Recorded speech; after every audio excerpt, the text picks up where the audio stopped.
नमस्कार, मैं रुपेश स्वागत करता हूँ आप सभी का अपने चैनल खबर फॉर यू पर। और आज हम चर्चा करने वाले हैं पूरे भारतवर्ष के लोकसभा क्षेत्र के चुनाव परिणाम पर और क्या इस नतीजे आ सकते हैं। हालांकि ये सिर्फ एक अनुमानित आंकड़ा होगा, अनुमानित रिजल्ट होगा। अभी हमारे 4 जून को जब रिजल्ट आएगा तब हम फाइनल रिजल्ट दे पाएंगे, लेकिन फिलहाल हम चर्चा करेंगे सिर्फ एक अनुमानों के आईने में। और इस पर जानकारी देने के लिए हमारे साथ हैं श्री संधु विश्वास जी। श्री संधु विश्वास जी बताएंगे कि क्या चल रहा है 2024 के इलेक्शन में और क्या उनके अनुसार परिणाम आने वाले हैं। तो जी श्री संधु जी, बहुत बहुत स्वागत है, कृपया बताएं। धन्यवाद रुपेश जी बुलाने के लिए मुझे। तो 2024 का लोकसभा चुनाव के एकदम आखिरी पड़ाव में हम हैं। 4 जी जून को हम सबको पता है कि परिणाम आने वाला है, तो सब उसी दिन हमें सार्वजनिक तौर पे पता चलेगा कि कौन विजेता, कौन किसकी सरकार बन बिल्कुल रही है। बिल्कुल तो बिल्कुल। ये बहुत ही महत्वपूर्ण है। जैसे आपने एक डिस्क्लेमर दे दिया, एक सतर्क वाणी दे दिया कि जो भी हम हम्म। लोग अनुमान लगाएंगे उसका कोई मतलब ये नहीं कि वही परिणाम आएगा। ये अपने अपने बिल्कुल बिल्कुल। निजी अभी अनुभव से हम लोग अपने समझ के अनुसार हम लोग अपने अपने आंकड़ा या फिर जो भी एक एस्टिमेट देंगे, तो इसका जी कोई बिल्कुल बिल्कुल उससे कोई लेना देना नहीं हो सकता। तो क्योंकि हम लोग बिल्कुल कोई बिल्कुल। चुनावी पंडित तो है नहीं, तो हम हाँ, लोग अभी ऑथराइज वैसे नहीं भी है। इलेक्शन कमीशन का ये निर्देश भी होता है, कोड ऑफ कंडक्ट भी है। तो जी अभी हम जी यहाँ से जी कुछ डिक्लेयर नहीं कर एग्जिट पोल सकते। नहीं ले जी सकते।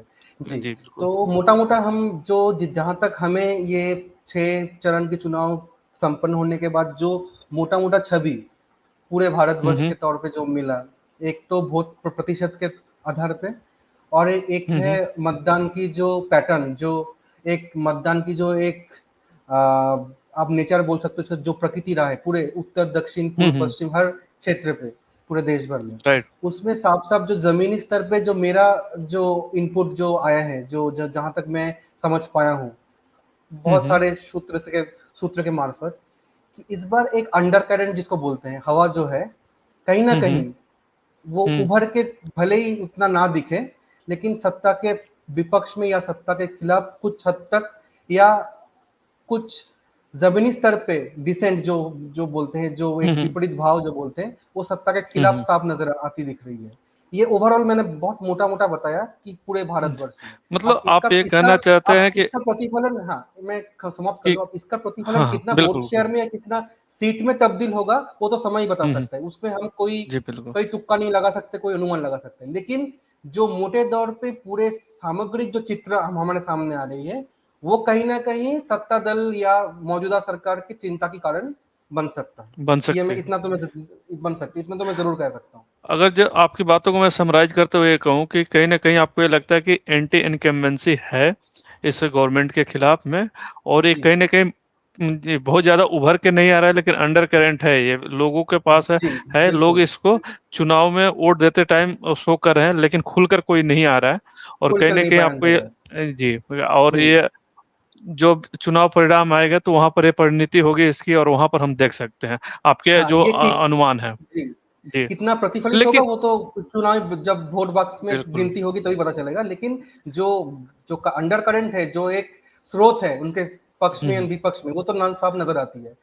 और जी, एक और मैं लेकिन इस इस क्रम बात में को मैं आपको एक चीज़ पूछना चाहूँगा, जानना चाहता हूँ कि जैसे देश जी में जो प्रतिष्ठित या जो रेपुटेटेड एक तरह से सेफोलॉजिस्ट हैं, जो चुनावी विश्लेषण करते हैं या कई चुनाव लड़ा चुके हैं एज ए जी एडवाइजर या सलाहकार, जैसे भी कुछ बोलिए, जैसे इसमें प्रमुखतः नाम आते हैं योगेंद्र यादव के, प्रशांत किशोर हैं प्रशांत किशोर के। या जी और भी बहुत सारे लोग हैं और भी ऐसे। तमाम हैं। तो जी हाँ, तो अगर इन लोगों की बातों को देखा जाए तो जो ये स्टार्ट से पहले फेज से जो बातें होती हैं उनके बातों में कहीं न कहीं मुझे तो वेरिएशन दिखता है। और जो बिल्कुल, लेटेस्ट सब अभी आया था सब में मतभेद है, योगेंद्र यादव सब में। का, उन जी हाँ, जी नहीं, मतभेद उनका सब में है। मतभेद एक दूसरे से मतभेद है वो तो समझ में आता है। जी लेकिन जी उनकी अपनी बातों पर है, जो पहले आज से उन्होंने बोला, पहले दूसरे चरण के समाप्त होने के बाद बोला, और जो आज छठवें चरण के समाप्त होने के बाद से जो आ रहा है उन्हीं का खुद का ही विश्लेषण, उसमें भी कहीं न कहीं एक अंतर देखने को मिल रहा है। और जी बाकी इन दोनों में आपस में तो एक कॉन्ट्रडिक्शन है ही, और भी जो विश्लेषक हैं। तो इस पर थोड़ा-सा बताएँ? जी, जो आपने प्रमुख 2 चुनावी विश्लेषक और जो भी जाने-माने जो चुनावी पंडित का नाम किया, एक है प्रशांत किशोर, हुँ। जो एक चुनावी हुँ, हुँ। सलाहकार के रूप से एक बहुत ही बेहतरीन ट्रैक रिकॉर्ड रहा है। उन उन कोई शक हुँ। नहीं उसमें, जो पिछले 10 जी, या बिल्कुल। 11 साल में जो उनका जो परफॉर्मेंस रहा है और उनका जो टिप्पणी है, वो काफ़ी प्रतिष्ठित है, उसमें कोई शक नहीं। और एक योगेंद्र यादव, उनका भी ट्रैक हम्म, रिकॉर्ड बहुत ही काबिल तारीफ है। जो भी उनका प्रेडिक्शन रहा है, उनका भी हम्म, बहुत ही मतलब सटीक और बहुत ही एकदम राइट ऑन द पॉइंट रहा है। तो इनके जो दो एनालिसिस अगर मैं चुन लूं तो उसमें मोटा मोटा कई जगह सहमति है, लेकिन जो हम्म, मूल रूप से जो असहमति जो मतभेद है वो है ये, जो मैं बहुत सारे इंटरव्यू में जो दोनों लोग ने अपना अपना पक्ष रखा है, उसमें जो हम्म, मूल डिफरेंस ये है वो ये है, दोनों ने पूरे देश की चुनावी जो नक्शा है उसको दो हिस्सों में बांटा है अपने हम्म, सुविधा के लिए। एक है जी, पूर्व दक्षिण, और एक है उत्तर पश्चिम। राइट, तो राइट, उनका ये कहना है, दोनों का जो सहमति है मैं वो पहले बोल रहा हूँ, दोनों का सहमति ये है कि भाजपा उत्तर और पश्चिम, यानी कि आप मान लीजिए ये पूरा महाराष्ट्र से लेके बिहार तक का जो पट्टी है, जो एक हम्म, उसका जो एक रेंज है, जो क्रम है, उस सारे राज्यों में भाजपा एक सैचुरेशन लेवल पे आ गया है, मतलब अपने सीमा पे है। जो पिछले दो चुनाव का हाँ, अगर आप 2019 आंकड़ा में तो देखें, सारे में सैचुरेशन पॉइंट पे ही थे, कई सीटों में तो जी क्लीन जी, स्वीप किया था तो कई स्टेट्स में। वो स्वाभाविक है, जहां पे भी एक पार्टी अपने मैक्स पे चला जाता है, वो स्वाभाविक हम्म, है। पूरे दुनिया भर में कहीं भी चुनाव में ये एक बहुत ही स्वाभाविक क्रम है कि वो पार्टी डाउनफॉल करेगा ही करेगा। अब वो कितना बिल्कुल, करेगा उसमें उसमें विवाद, उसमें टिप्पणी, उसमें बहस हो ही सकता है। तो दोनों में ये बिल्कुल, सहमति था कि भाजपा इस बार पूरे उत्तर और पश्चिम भारत में अपना वोट शेयर, अपना आसन, अपना सीट 100% उसमें गिरावट आएगी। जी, बिल्कुल, जो उसमें से एक कड़ी ये भी है, उनके मुताबिक जो कर्नाटका है वो भी इस हम्म, उत्तरी पश्चिम तट पे उनको मान्यता दिया गया है, क्योंकि कर्नाटक में ज्यादातर दक्षिणी क्षेत्रीय दल का कोई वर्चस्व नहीं है, वहां पे भी सीधा सीधा कांग्रेस और भाजपा का सीधा टक्कर। हाँ, कांग्रेस पिछली वर्सेस बार वाजपेयी है।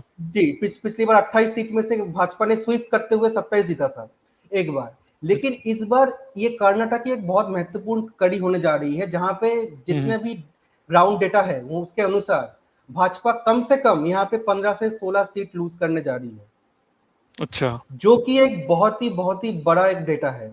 जहां पे पिछली बार एक सीट छोड़ के सारे में उसने स्वीप किया था कर्नाटक में। उसके पहले हम्म, विधानसभा चुनाव में आपको सबको पता है पिछले साल कांग्रेस ने अपना सत्ता वापस लिया था हम्म, सिद्धरामैया के नेतृत्व में।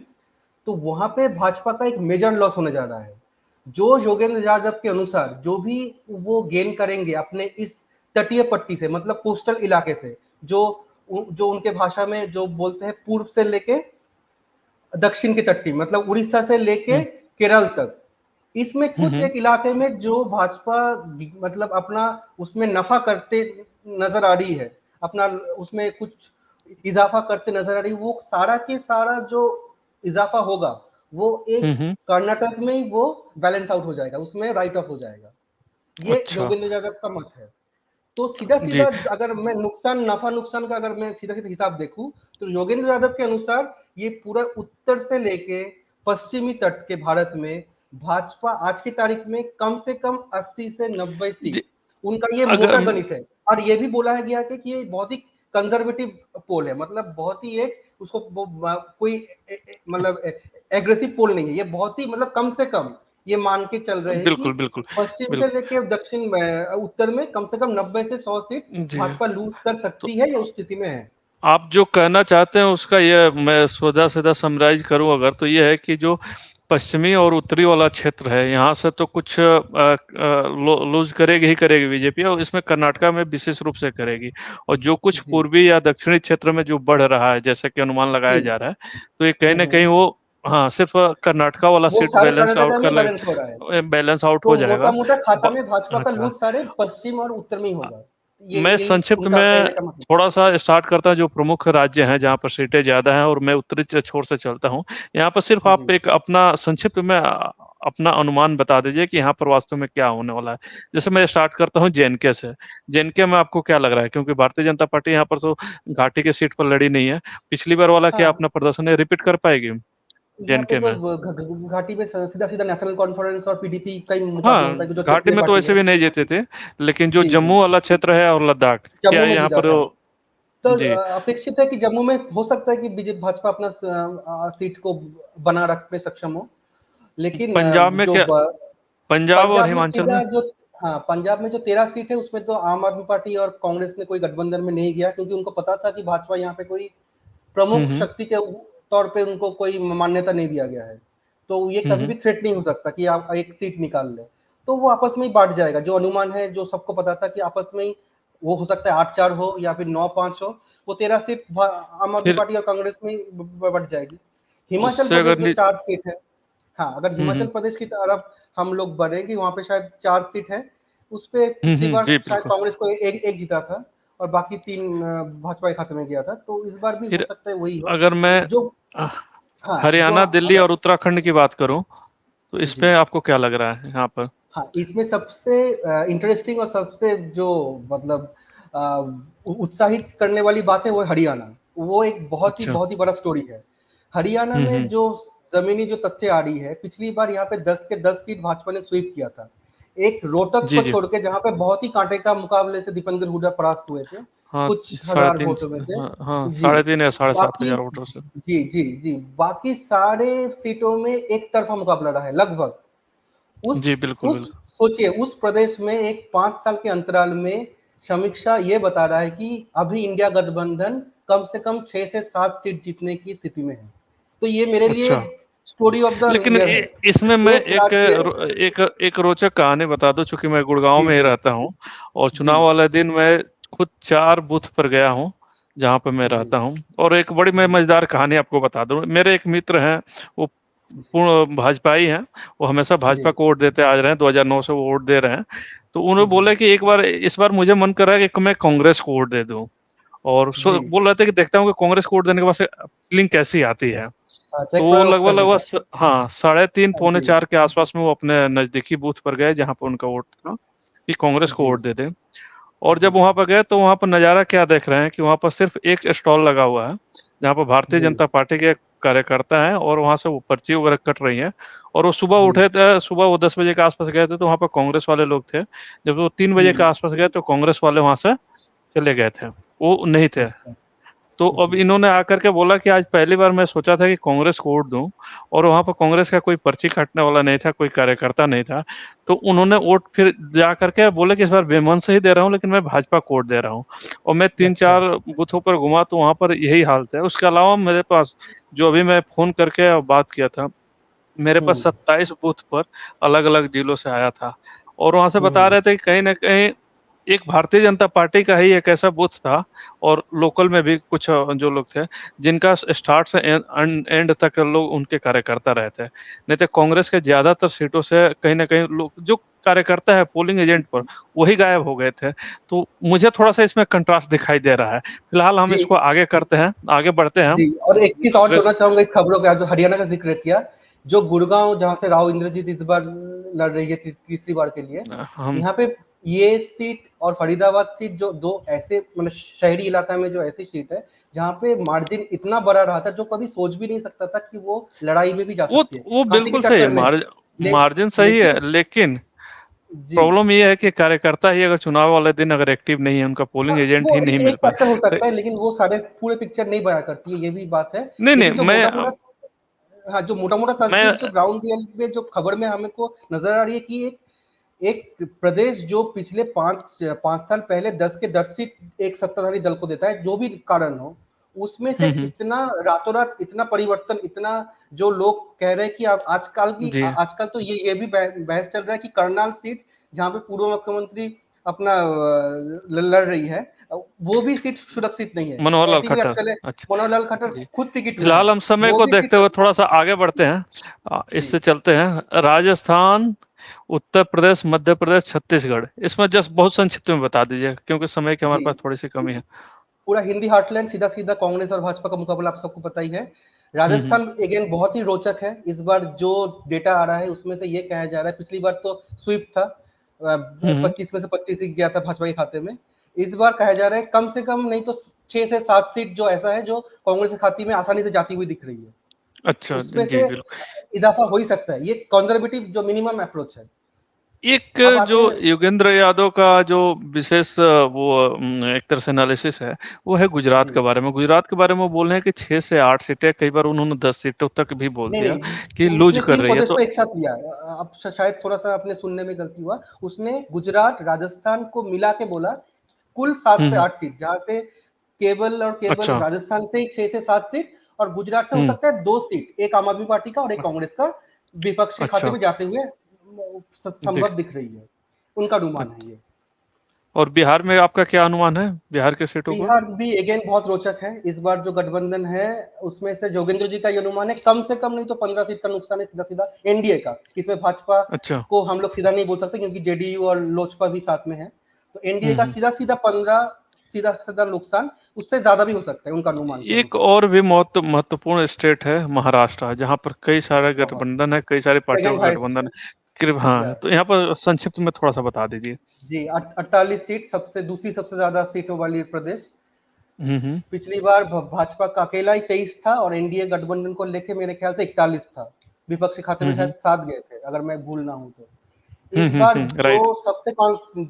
सबसे कंजर्वेटिव जो डेटा आ रही है जमीन से वो ये है, कुछ नहीं तो 50-50, मतलब आधा आधा में दोनों तरफ बढ़ जाएगा।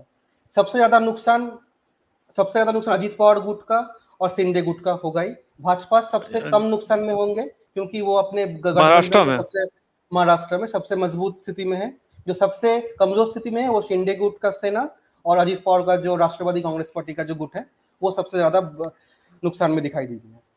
चूंकि हम ऑल इंडिया लेवल पर आज डिस्कस कर रहे हैं, तो हम चाहेंगे कि पैन इंडिया इसमें कवर हो जाए। और इस क्रम में मैं आपको नॉर्थ ईस्ट के स्टेट्स में ले जाना चाहूँगा, जहाँ पर मुख्य रूप से असम है, उसके अलावा और जो सेवन सिस्टर्स स्टेट्स हैं। तो वहाँ पर जी क्या लग रहा है आपको, 2019 को वहाँ पर रिटेन कर पाएगी एनडीए, या फिर इस बार भी उधर भी कुछ बड़ा बदलाव होने वाला है? हाँ, उत्तरी पूर्वी में मैं इसको दो हिस्से में बांटूंगा। जैसे योगेंद्र जी ने कहा असम जो एक बड़ा राज्य में है जिसमें 13-14 सीट है, उसमें से तो हम्म। भाजपा ज्यादातर सीट में मजबूत दिख रही है। विपक्ष में खाते हम्म। में शायद कुछ ही सीट जाएंगे। लेकिन जो हम्म। उत्तरी पूर्वी की बाकी जैसे मिजोरम, मणिपुर छोटा छोटा राज्य है जो सेवन सिस्टर्स है, हम्म। वहां पे सारे उनके गठबंधन जो घटक दल है उनका हम्म। उनका सरकार है, उनके वहां पे दावेदारी है। तो वहां पे सीधा सीधा भाजपा का उतना नुकसान या नफा कोई होगा नहीं। उनमें सारे जो उनके घटक दल है, गठबंधन के जो साथी दल है, उसमें से कुछ इजाफा या कुछ घटा हो सकता है। जो महत्वपूर्ण जी। है जो सबसे उत्तर में वो ऑब्वियसली उत्तर प्रदेश होगा क्योंकि 80 सीटों वाली प्रदेश जो कहा जाता है बिल्कुल कि बिल्कुल। दिल्ली के रास्ता हम्म। हमेशा आपके लखनऊ से घरेलू होकर ही राज्य जाए। होके ही जाता है। तो बिल्कुल वहां पे बिल्कुल। पिछली बार आपको पता ही है कि पिछले 2 चुनाव में इनफैक्ट मतलब एक हम्म। बेहतरीन प्रदर्शन जिसको माना जाता है, जो जो 2 मोदी साहब का डिफीट होने का जो मूल चाबी था वो बाकी मतलब स्वाभाविक तौर पर उत्तर प्रदेश ही था। 2014 में 80 में से 72 जो डिफिट नहीं, एक विक्ट्री होने का। जी बिक्री होने का है, जो एक अकल्पनीय था, जो कि कोई सोच भी नहीं सकता जी था। 80 में बिल्कुल से बिल्कुल। 72 2014 में, और जो घट के 2019 से 62 में आया था अपना दल मिला के 64। इस बार जी। योगेंद्र जी का ये गणित है या ज्यादातर जो चुनावी पंडित का जो ये गणित है, कुछ नहीं तो कम से कम 15 सीट यहाँ पे भाजपा गवाती हुई नजर आ रही है आज की तारीख में। ये सबसे बिल कंजर्वेटिव है। अगर 15 सीट कम भी हो तो भी मैं बोलूंगा भाजपा का प्रदर्शन असाधारण है। मतलब एक पार्टी सत्ता में जो उत्तर प्रदेश में भी 2017 से है, केंद्र में 10 साल से है, सबसे बड़ी राज्य में हम्म। अगर आप 50 के आसपास भी अपना टैली ले जा पा रहे हो, सक्षम हो रहे हो 10 साल के बाद, तो ये अपने आप में एक उपलब्धि है। इसमें कोई दो जी। राय नहीं है, चाहे बहुत विपक्ष बहुत कितना भी धन्यवाद संधू जी। बोल सकते। चूंकि जी समय का ध्यान रखते हुए अब हम इसको कंक्लूड करेंगे। और मैं आप जी कंक्लूजन में आपको ये बताना चाहूंगा कि आपका जो टोटल कहने का मतलब ये था कि इसमें कहीं न जी कहीं भारतीय जनता पार्टी एनडीए की इस बार कुछ लूज कर रही है सीट, और हाँ, मुकाबला बड़ा काफी लोग रोचक होगा।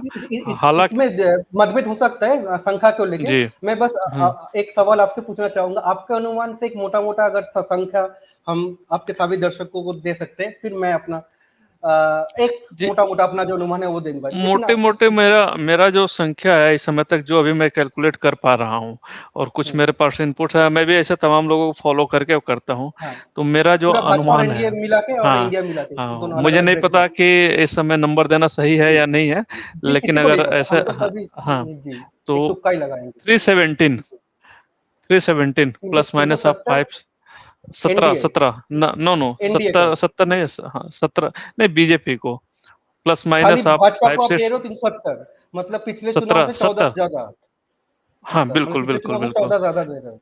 प्लस माइनस जी आप 5 मान लीजिए, बिल्कुल। अच्छा, और एनडीए गठबंधन को कितना अनुमानित अब दे रहे हैं? India government 345, max to max okay, 345। तो पिछले से 5-7 कम आपके अनुमान।